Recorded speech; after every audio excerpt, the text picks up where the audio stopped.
Captain Jake Morrison stood on the bridge of the New Horizon and watched the massive ring world of Zentara Prime grow larger on his screen.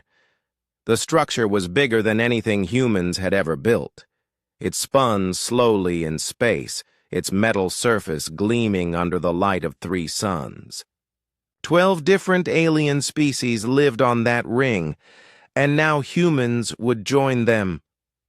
"First time seeing it never gets old," said Lisa Banks from her position at the tactical station. She had been with Jake for 5 years, ever since Earth made contact with the Galactic Council. Her dark hair was pulled back in a regulation ponytail, and her brown eyes studied the sensor readings with practiced skill. "Still can't believe we're actually here," Carlos Rivera muttered from his engineering console. The young man from Texas had volunteered for the Deep Space program the moment Earth announced they were joining an alien government. His hands moved across the controls with confidence, making sure their ship's engines ran perfectly. Amy Foster turned from her communication station, her blonde hair catching the bridge lights. "Incoming message from Zentara Prime Control. They're giving us docking instructions for Bay 7. She had learned 6 different alien languages in the past year, something that still amazed her crewmates. Jake nodded and settled into his captain's chair. 3 months ago, Earth had been granted provisional membership in the Galactic Council. It was a big step for humanity, but they were still considered a junior species. They had to prove themselves worthy of full membership, and that meant following Council rules and working with other alien races. The New Horizon was Earth's diplomatic vessel, designed to carry ambassadors and conduct peaceful missions. It wasn't the biggest ship in Earth's fleet, but it was the most advanced. Every system had been tested and retested before they left home.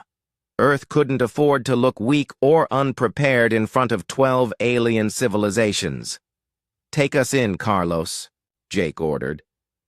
The ship moved forward smoothly, following the flight path Amy had received from the station.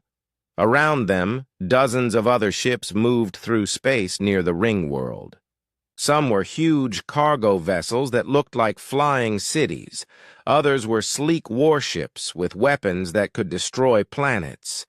The New Horizon looked small and humble next to them. Ambassador Peter Knox entered the bridge just as they approached the docking bay. He was a tall man in his 50s with gray hair and sharp blue eyes. Knox had spent his life working with difficult people and solving impossible problems. Earth's government had chosen him to represent humanity because he never lost his temper and always found ways to make deals work. "Ready for the welcoming ceremony?" Knox asked Jake. He wore his best diplomatic uniform, the one with all the medals and ribbons that showed Earth's achievements. "As ready as we'll ever be," Jake replied. "Any word on which species will be there?" Knox smiled.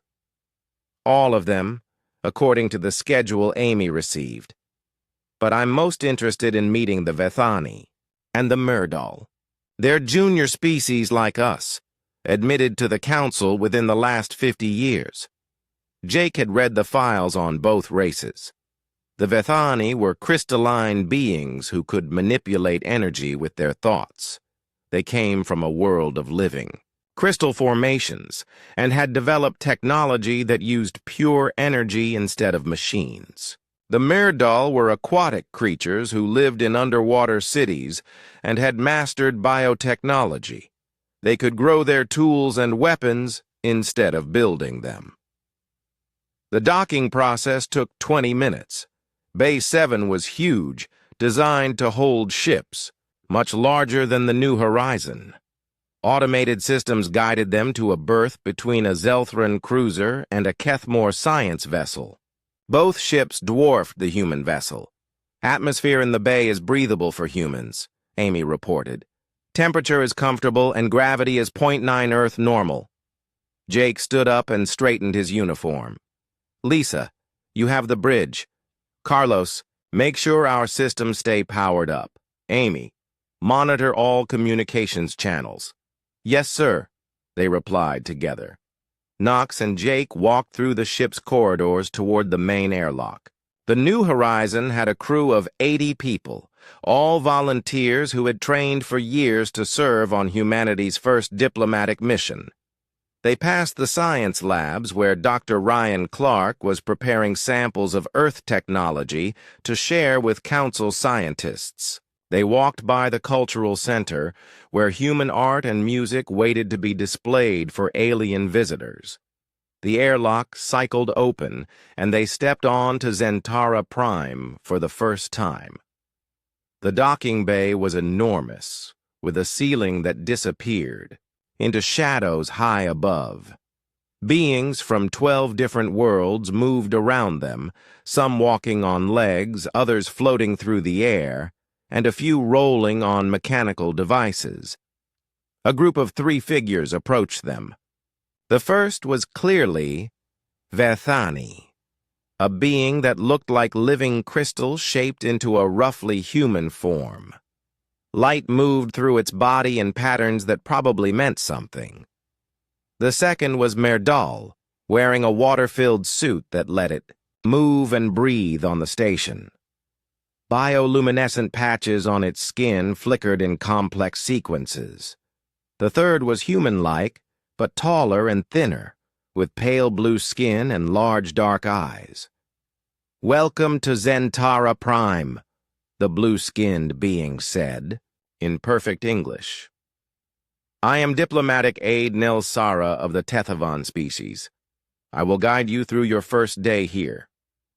The crystal being stepped forward, and when it spoke, its voice sounded like wind chimes. "I am Crystal Song of Dawn, representative of the Vethani people. We are pleased to meet our new fellow junior species." The Merdal's suit translated its light patterns into words. "I am Flowing Current Bright, speaking for the Merdal Collective. Long have we hoped for others who understand the challenges of joining this ancient council." Knox smiled and bowed slightly. "I am Ambassador Peter Knox, representing Earth and humanity. This is Captain Jake Morrison, commander of our vessel. We are honored to be here and look forward to working with all council species." Nelsara led them through the station's corridors. The walls were made of some kind of metal that shifted color as they walked. Gravity varied in different sections to accommodate species with different needs. Some areas had thick atmosphere for beings who breathed heavy gases, while others were filled with water for aquatic races. "The Council has prepared quarters for your delegation in Section 12, Nelsara explained. "This area has Earth-normal atmosphere and gravity. Your meals will be provided, though we understand humans may prefer to prepare their own food." They passed a vast window that looked out into space. Ships from dozens of worlds moved in organized patterns around the ring station. In the distance, Jake could see the construction of something massive, a structure that dwarfed even Zentara Prime. "What is that?" he asked, pointing toward the construction site. Crystal Song of Dawn's light patterns shifted to what might have been excitement. "That is the new deep space research platform. The Council voted to build it last year for studying ancient technologies found in dead systems." Flowing Current Bright's patches flickered rapidly. "The 3 junior species have been invited to participate in the research. It is a great honor and a chance to prove our worth to the senior members." Knox and Jake exchanged glances. This was exactly the kind of opportunity Earth needed. Participating in advanced research would show that humans could contribute to Council science and deserved full membership. They reached Section 12, where human quarters had been prepared. The rooms were comfortable and reminded Jake of Earth, with familiar furniture and lighting. Nelsara left them to settle in, promising to return in 2 hours for the formal introduction ceremony. "This is it," Knox said once they were alone. "Our chance to show what humanity can offer the galaxy." Jake nodded, looking out the window at the stars. Earth was 3 months away at their fastest speed, but it felt much farther. They were representing not just their planet, but their entire species.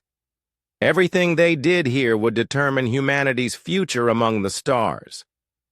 "No pressure at all," he muttered, and Knox laughed. Outside their window, alien ships continued their dance around the great ring world, and somewhere in the distance, ancient secrets waited to be discovered. The 48-hour deadline expired exactly at midnight Earth time. Admiral Lisa Hart stood in the council chamber facing the assembled alien leaders who expected to hear humanity's surrender. Instead, she activated a small device that had been waiting in her pocket for 2 days. The device was a quantum transmitter that had been built using principles from the ancient archives, and it sent a single coded message across the galaxy in an instant. The message reached Admiral Tony Blake in the Colorado Command Center, and he immediately activated the final protocols that brought all 47 ancient ships fully online. Around Earth, massive vessels that had been hidden in dimensional pockets for thousands of years began to phase into normal space. Each ship appeared with a flash of light that could be seen from the surface of planets and registered on sensors across multiple star systems. Chancellor Krickstall was in the middle of demanding humanity's final answer when his aide rushed into the chamber with readings that made no sense. The energy signatures coming from human space had just increased by several thousand% and were showing patterns that violated everything the Zephyrians knew about physics. Something impossible was happening in the Sol system. Captain Ben Parker stood on the bridge of the Kronos Warden as the ship completed its transition into normal space. Through the view screen, he could see the other ancient vessels materializing around him in a formation that had been planned before his civilization had developed writing. Each ship was a masterwork of engineering that combined artistic beauty with devastating military capability. The alien council fleets detected the appearance of the human ships and immediately went to full alert. Their sensors were struggling to get accurate readings on vessels that seemed to exist in multiple dimensions simultaneously. The gravitational signatures suggested that each ship was far larger and more massive than anything the aliens had ever encountered. High. Arbiter Zelnoth's crystalline form flashed through every color in the visible spectrum as he tried to process what his fleet commanders were reporting. According to their scans, humanity had just revealed a fleet of warships that individually outmassed the largest alien vessels by factors of 10 or more. The combined firepower of the human fleet appeared to exceed anything the Council had ever assembled.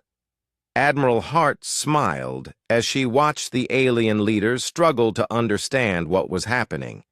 She activated her communicator and spoke in a calm voice that carried across the chamber.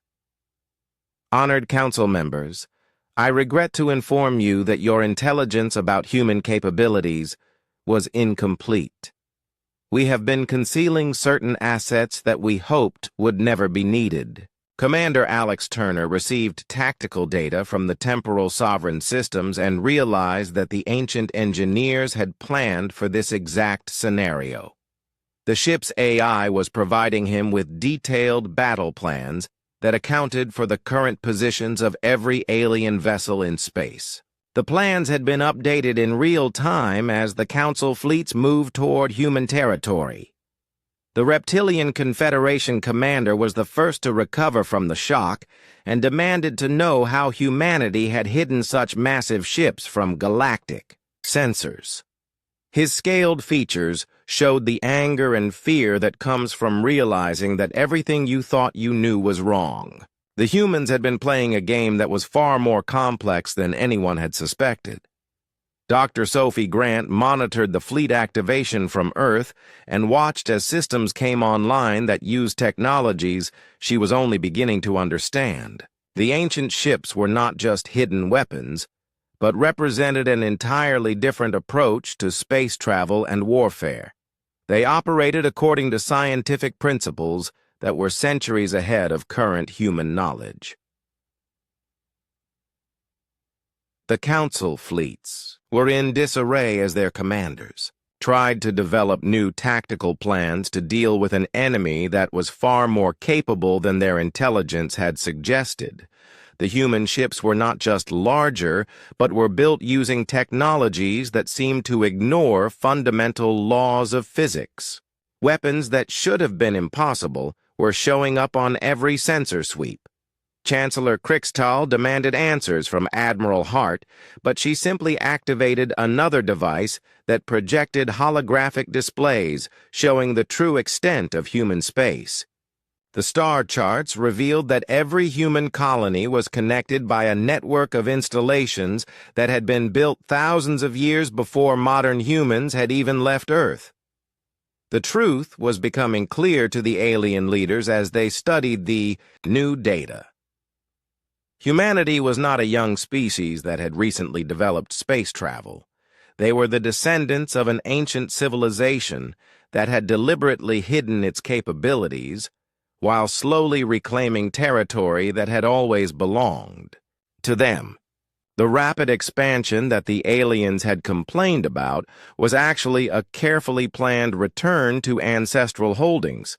Captain Ben Parker received communication from Admiral Blake, confirming that all 47 ships were now operational and ready for combat. The ancient fleet represented more firepower than had been assembled in galactic history, and it was all under human command. The ships were also connected by communication systems that operated faster than light and allowed perfect coordination across any distance. Dr. Rachel Brooks had been assigned to study the ancient records aboard the Temporal Sovereign, and she made discoveries that explained everything the Council had found suspicious about human activities. According to the files, the prehistoric human civilization had mapped the entire galaxy and had identified the most strategically valuable star systems thousands of years before other species had even developed space travel.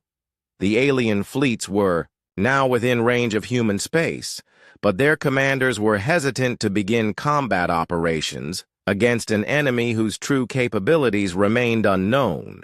The human ships were broadcasting identification signals in languages that predated galactic civilization and were displaying technologies that seemed impossible according to current scientific understanding. High Arbiter Zelnoth attempted to maintained diplomatic contact with Admiral Hart, but found that the balance of power had shifted completely.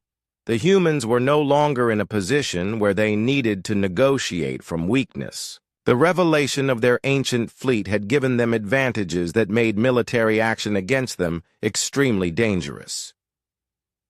Commander Alex Turner received authorization to demonstrate the capabilities of his vessel to the approaching alien fleets. The Temporal Sovereign moved to intercept a Council scout force and engaged its defensive systems. The alien weapons that struck the ship's shields simply disappeared into dimensional pockets without causing any damage. The demonstration continued as the ancient ship returned fire using weapons that manipulated space-time itself. The alien vessels found themselves trapped in temporal loops that prevented them from moving or firing, while the human ship remained completely unaffected.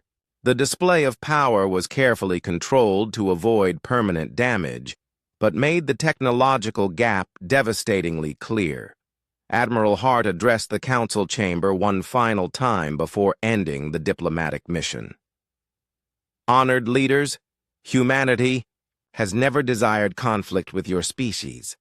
We have always preferred peaceful coexistence and mutual cooperation. However, we will not accept limitations on our sovereignty or restrictions on our territorial rights. The alien leaders realized that they were facing a species that had been concealing capabilities that changed the entire balance of galactic power.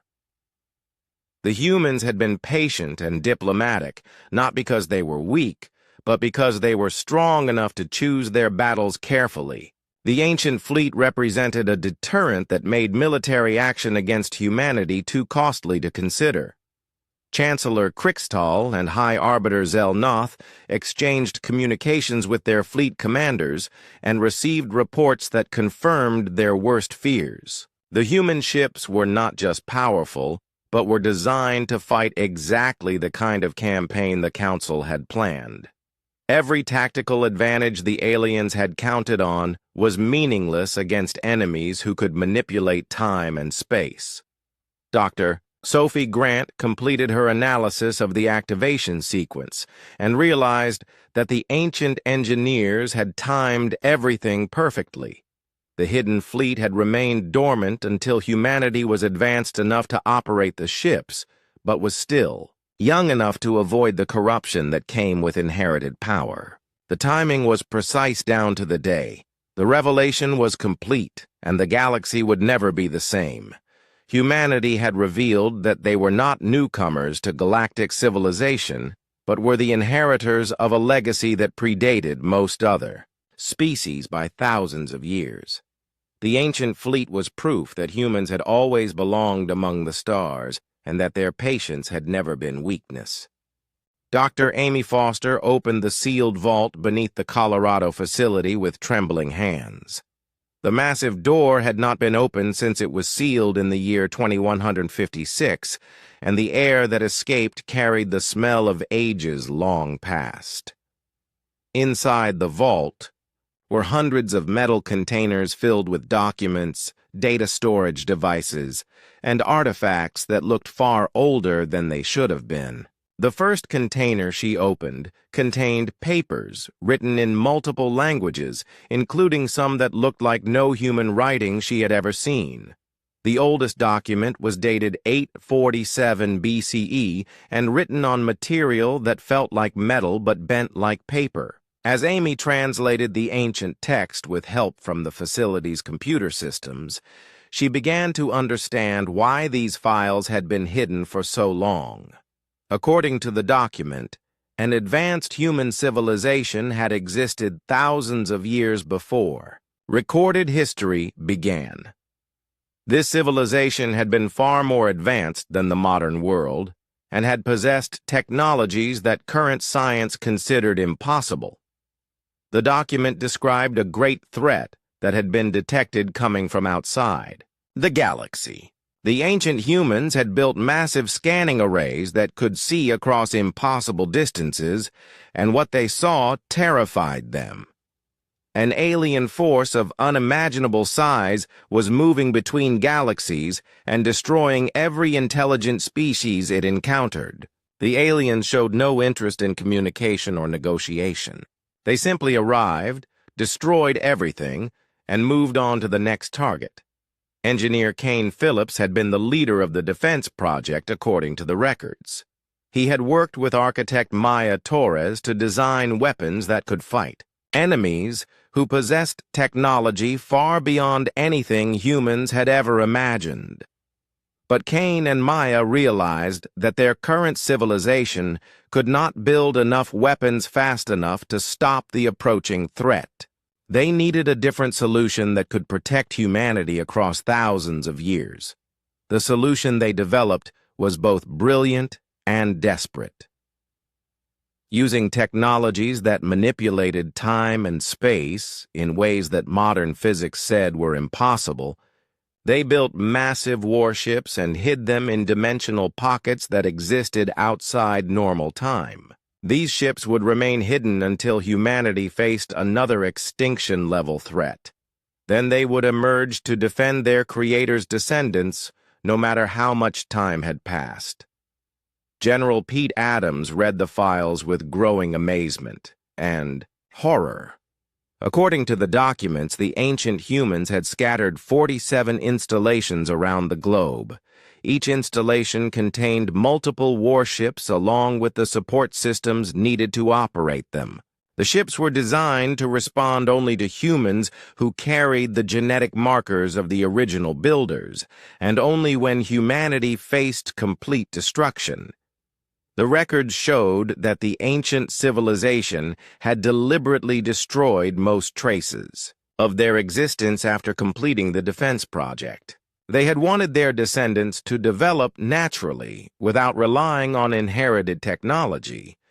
But they had also wanted to ensure that future humans would never face extinction alone. The Hidden Fleet was their gift across the centuries to children they would never meet. Meanwhile, Colonel Rick Stone was monitoring the awakening installations and watching his instruments register energy levels that should have been impossible. The Nevada facility was drawing power from sources that did not appear on any electrical grid. The energy seemed to be coming from the installations themselves as they activated systems that had been dormant for millennia. Whatever was happening, underground was generating enough power to supply entire cities. Communications specialist Elena Cruz had been tracking the temporal signatures for 6 hours when she made a discovery that changed everything. The signals were not random bursts of energy, but carefully structured communications between the installations. The facilities were talking to each other using a technology that transmitted information through time itself. As she decoded more of the signals, she realized that the installations were running diagnostic checks on weapon systems that officially did not exist. On the council station, Admiral Lisa Hart was meeting with Captain Jake Morrison in the secure communications room aboard Terra's Voice. She had just received the latest reports from Earth, and the news was almost impossible to believe. According to General Adams, humanity possessed a hidden fleet of warships that had been built by their own ancestors thousands of years ago. Jake, I know how this sounds, but I've seen the energy readings myself. Something big is happening on Earth, and it's connected to technologies that we didn't know existed. The question is whether we can trust information that comes from files that are supposedly thousands of years old. Captain Morrison studied the data on his screen and shook his head in confusion. Admiral, these power readings would require technology that's centuries ahead of anything we currently have. If this is real, then everything we thought we knew about human history is wrong. The alien fleets were already moving toward human space, while the council leaders waited for humanity's response to their ultimatum. 3,000 warships from 12 different species had formed the largest military force in galactic history. The aliens were confident that humanity would either surrender immediately or be crushed within hours of the fighting starting. Chancellor Krickstall reviewed the fleet positions from his command ship and felt satisfied with the preparations. Human space consisted of 47 star systems defended by a total of 200 ships. Even if the humans had hidden some additional vessels, they could not possibly match the firepower that the Council had assembled. The war would be over before it really began. Dr. Amy Foster made another shocking discovery as she continued reading through the ancient files. The documents contained detailed star charts showing the locations of every human colony in modern space. But these charts had been drawn thousands of years before humans had developed space travel. According to the files, the ancient civilization had specifically chosen these star systems for their strategic value and had left markers that would guide their descendants to colonize exactly those locations. This meant that humanity's expansion into space had not been random exploration, but the following of a plan that was older than recorded history. Every human colony was exactly where the ancient engineers had wanted it to be. The aliens had accused humanity of expanding too quickly, but the truth was that humans had been slowly reclaiming territory that had always been intended for them. General Adams felt a chill as he realized the implications of what they were discovering. If the ancient humans had planned humanity's expansion across the galaxy, then they had also predicted that this confrontation with alien species would eventually happen. The Hidden Fleet was not just an emergency defense system, but a carefully planned response to a situation that the ancients had seen coming thousands of years in advance. The installation in Nevada suddenly came fully online, and Colonel Stone watched. His screens fill with data as the facility's systems activated for the first time in recorded history. The underground complex was far larger than anyone had suspected and contained manufacturing facilities that were already beginning to produce ammunition and spare parts for weapons that had been waiting centuries to be used again. Elena Cruz intercepted a transmission that made her blood run cold. The message was being broadcast from the Nevada facility to similar installations around the world, and it contained activation codes for weapon systems that were beginning to phase back into normal space. According to the transmission, 47 massive warships were preparing to emerge from their hiding places in dimensions that existed outside normal time.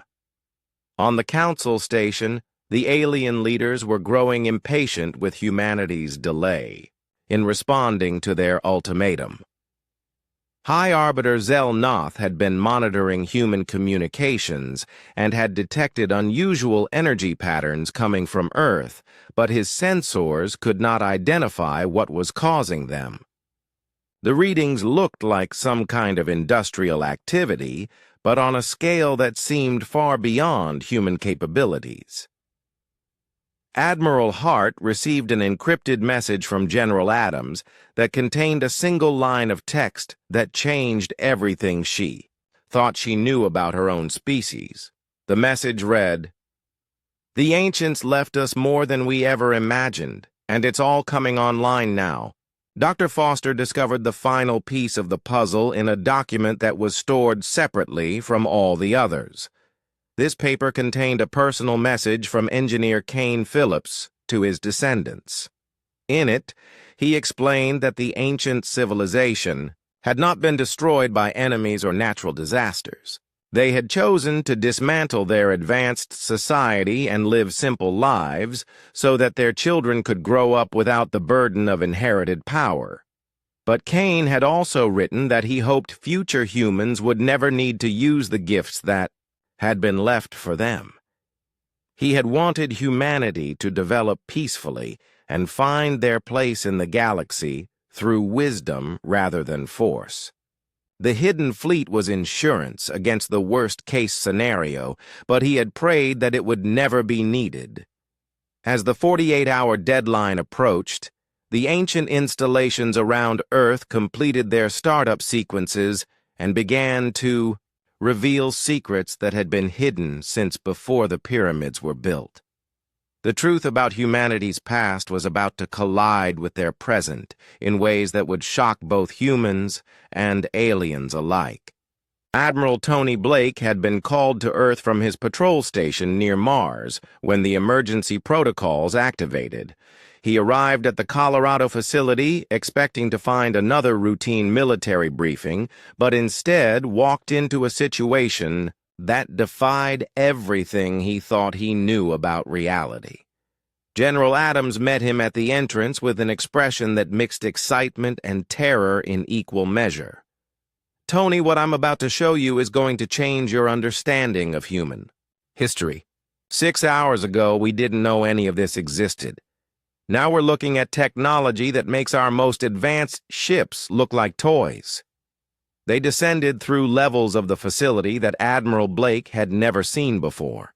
The elevators went far, deeper than any building plans had indicated, and the corridors they passed through were built from materials that seemed to absorb light rather than reflect it. Emergency lighting cast strange shadows that moved in ways that hurt his eyes to follow. Dr. Sophie Grant was waiting for them in the deepest level of the facility. She stood before a massive door that was covered in symbols that looked like writing, but followed no pattern that human linguists had ever studied. The door itself was made from metal that seemed to shift and flow like liquid while remaining perfectly solid to the touch. Admiral Blake, this door has been sealed since before recorded history began. According to the files we've discovered, it leads to a command center that was built by humans who lived thousands of years ago. The door will only open for someone who carries the genetic markers of the original builders. Dr. Grant had already tried her own genetic signature along with several other people at the facility. The door had remained sealed until Admiral Blake approached it. As soon as he came within 10 feet of the surface, the symbols began to glow with soft blue light, and the metal started to flow apart like water. Beyond the opening lay a chamber that took his breath away. The command center was vast and filled with displays that showed star charts, energy readings, and tactical information from across the galaxy. But what caught Admiral Blake's attention immediately were the holographic displays showing 47 massive ships that were slowly phasing into normal space around Earth. Each vessel was over 3 kilometers long and built with design principles that were unlike anything in current human engineering. Captain Ben Parker had been selected to take command of the first ship to fully materialize. The vessel appeared in space near the moon without any warning and immediately began broadcasting identification signals that were written in languages that predated known human civilization. The ship's hull was dark gray and seemed to bend light around it in ways that made it difficult for sensors to maintain a lock. Ben transported over to the ship using a shuttle that could barely match the vessel's massive size. The docking bay he entered could have held 20 modern human cruisers, with room to spare. The corridors inside the ship were built for humans, but designed according to architectural principles that felt both familiar and completely alien at the same time. The bridge of the ancient vessel was a work of art that combined function with beauty in ways that modern ships never achieved. The command chair was positioned at the center of a circular room surrounded by displays that showed information in 3 dimensions. As Ben approached the chair, the ship's systems came online, and a voice spoke in a language that sounded almost like ancient Sanskrit. Blood of the builders detected. Command authority transferred. Welcome aboard the Kronos Warden.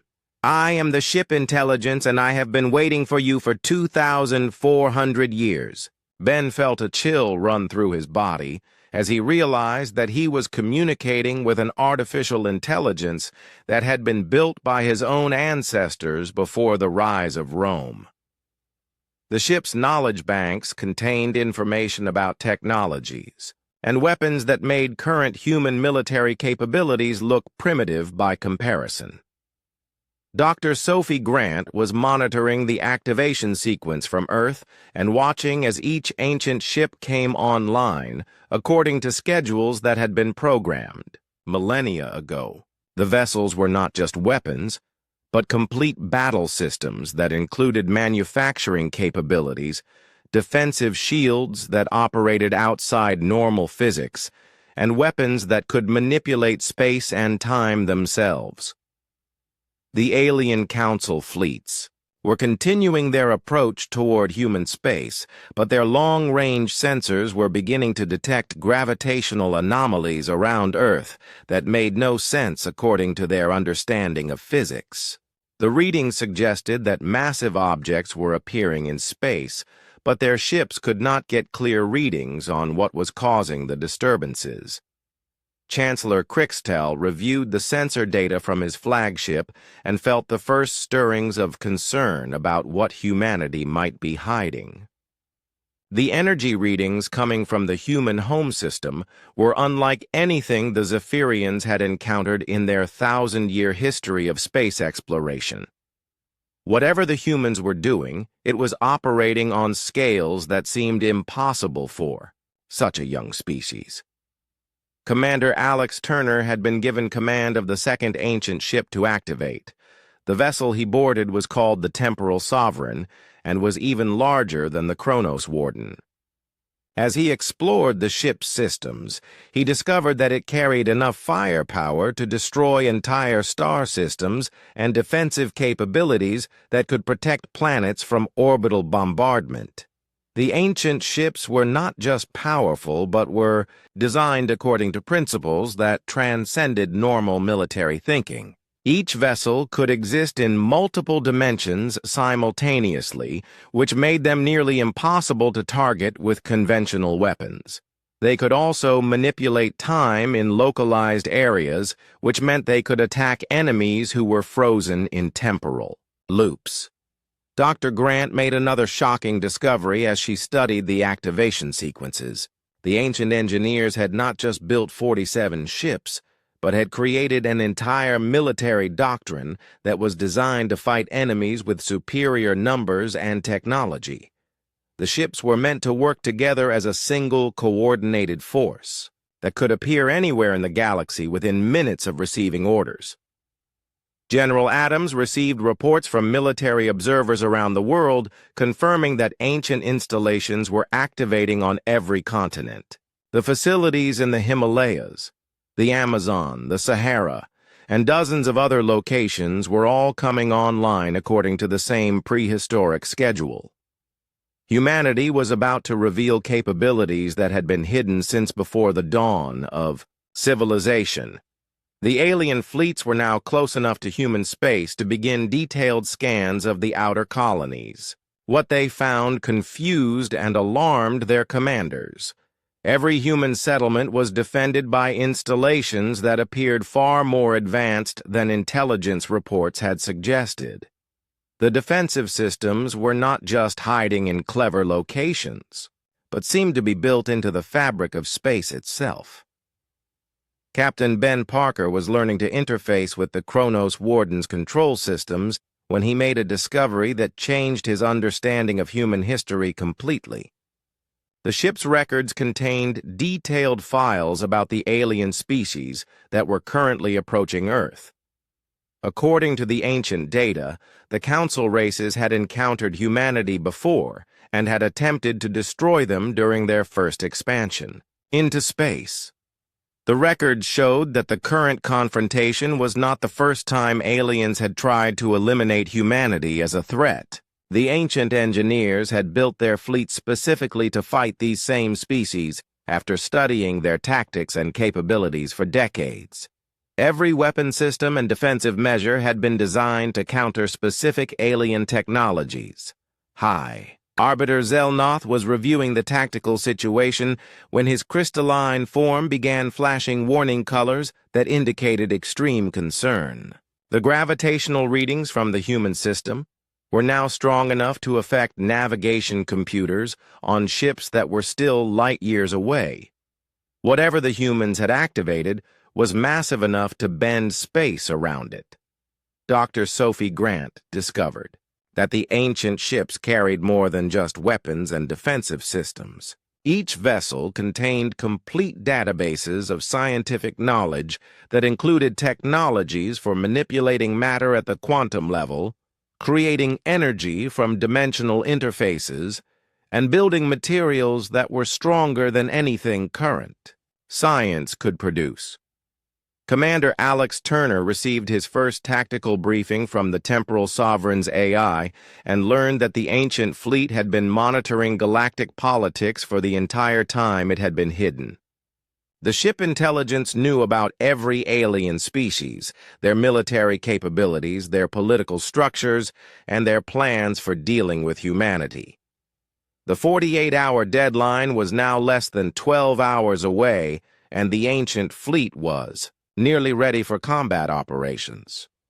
Admiral Blake coordinated the final preparations from the underground command center while monitoring communications from the Council fleets. The aliens still believed they were facing a primitive human navy that could be easily defeated. The truth was about to be revealed in the most dramatic way possible. Humanity was not the young species that the aliens thought they were fighting. They were the descendants of a civilization that had chosen to... Captain Jake Morrison stood on the bridge of Terra's Voice as the massive alien station grew larger on the main screen. The Galactic Council's central hub was a marvel of engineering that stretched for hundreds of miles in every direction. Countless ships from 12 different alien species docked at its ports while others patrolled the space around it. Jake had seen this station many times before, but today felt different. Today, the aliens had called humanity to answer for crimes they claimed humans had committed. The communication officer turned to face Jake with worry written across her face. "Captain, we're receiving the docking coordinates now. Bay 94 on the lower ring. They want Admiral Hart to report to the main chamber within 1 hour of arrival." Jake nodded and moved to his command chair. He had known Admiral Lisa Hart for 15 years, and she was the toughest diplomat humanity had ever produced. If anyone could handle whatever the aliens were planning, it would be her. But even Lisa looked nervous as she reviewed the documents on her datapad. The charges against humanity were serious, and the evidence the aliens claimed to have was disturbing. Admiral Hart looked up from her reading. "Jake, I need you to stay with the ship and keep the engines warm. Something about this whole situation doesn't feel right. The aliens are acting like they have us cornered, and that makes me very uncomfortable."